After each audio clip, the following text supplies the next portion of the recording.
Hello friends, today we will make 3 very different and beautiful weekly spreads. We will discuss which one is comfortable with what and how you can get out of the box and make your journal more suitable for your daily life. Hello everyone and welcome to Bullet Journal Engineer. For those who don't know me, my name is Emilia, and for everyone else, I'm glad to see you on the channel again. If you haven't seen the first video where we did our monthly cover and monthly spreads, I will put a link in the description. And if you have seen it, well, let's begin with the weekly spreads. How we arrange our weekly tasks is of great importance for their fulfillment.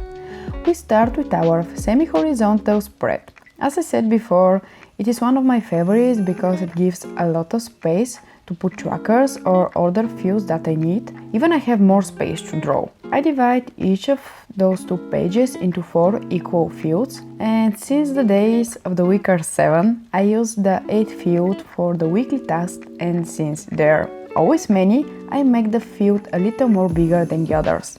I use dot grid pages and I use the squares to separate a small thin strip for each box, which is 1 square thick. In it I will color it black and I will write with white pen the date and the day of the week. Usually I like colorful and full notebooks, and last year's journal was the opposite of minimalist design. I literally feel usually I like colorful and full journals, and my last year's journal was the opposite of minimalist design. I mean, it was beautiful, but I literally filled every free space on the page. This time I will try more minimalistic designs in which the white of the page will be visible at the end.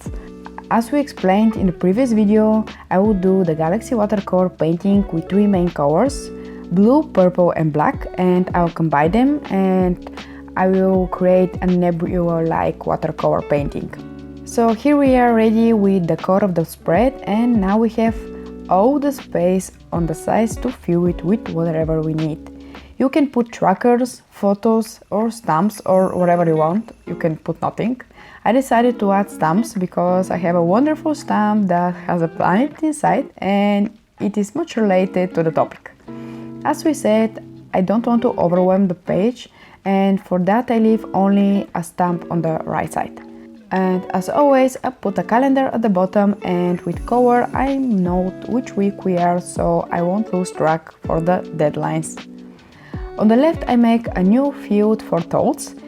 I use this as a pseudo brain dump. Whatever I remember, I write it down, or if I like some quote, I mean, I'm addicted to quotes, and if I find a quote that I like, I write it down. I just use it for everything.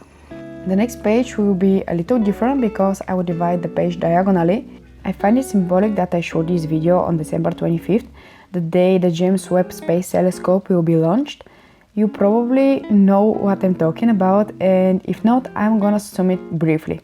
So the James Webb Space Telescope is developed by NASA with contributions from Europe and Canada, which means that inside there are parts from all over the world.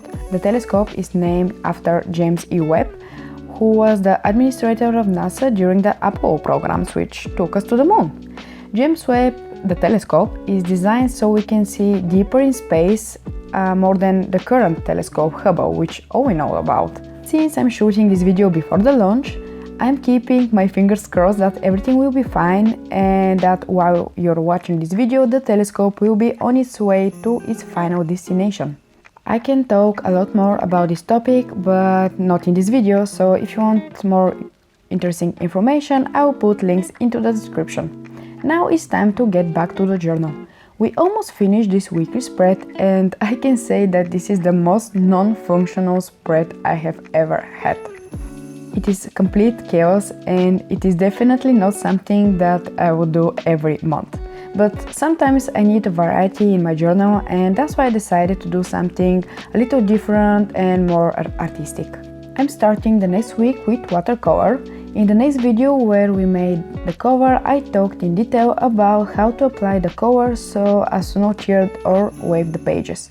So if you're interested, you can look it in the description. Now I will add another watercolor life hack, and this is to use a hair dryer to dry your paper.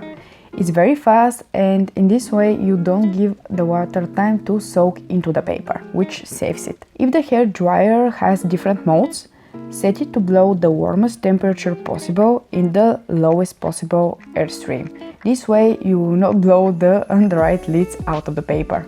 Quick reminder, if you enjoyed this video so far, give it a thumbs up as it helps me a lot. To compensate for the chaos in the last spread, I will make this one completely vertical. This is one of my favorite designs as it is completely easy to navigate between the days. It consists of 6 columns, one for each working day and one for the weekend. If you notice, this spread is not for the 3rd week of January, but for the 4th week of January. So I missed the 3rd week because then I will go on a vacation with my family and I will not use the journal. This is another thing that I want to talk about this video, the freedom to do whatever you want to do. Don't feel obligated to do spreads for each day. If you know that you won't use the journal, then you can proceed directly to the next week. As I always say, the bullet journal is all about finding the system that works best for you. Personally, I don't like to make spreads that I will never use, and by this I have more free pages that I can fill with drawings, memories or photo. If I travel somewhere, I still carry a travel journal with me, in which I fill the travel logs, stories, photos or others. I will talk about it more in the following videos. The main point here is that you should fill in your journal to fit best to your daily life. And since I love putting quotes in my journals, this time I'm going to put lyrics from song Wild Roses by Of Monsters and Men. This is Icelandic band that makes rather weird songs, but I love them. If you like indie music for travel or peace of mind, I recommend you to listen to them. I will link this song in the description and you can check the whole discography, they're amazing. Well, it looks like we're completely done with our January. If you want to watch more videos like this one, subscribe to the channel and join the community. In the comments, I'm waiting for you to share interesting facts about space or cosmic events that you know about. See you in the next video guys, and don't forget to stay on the sunny side.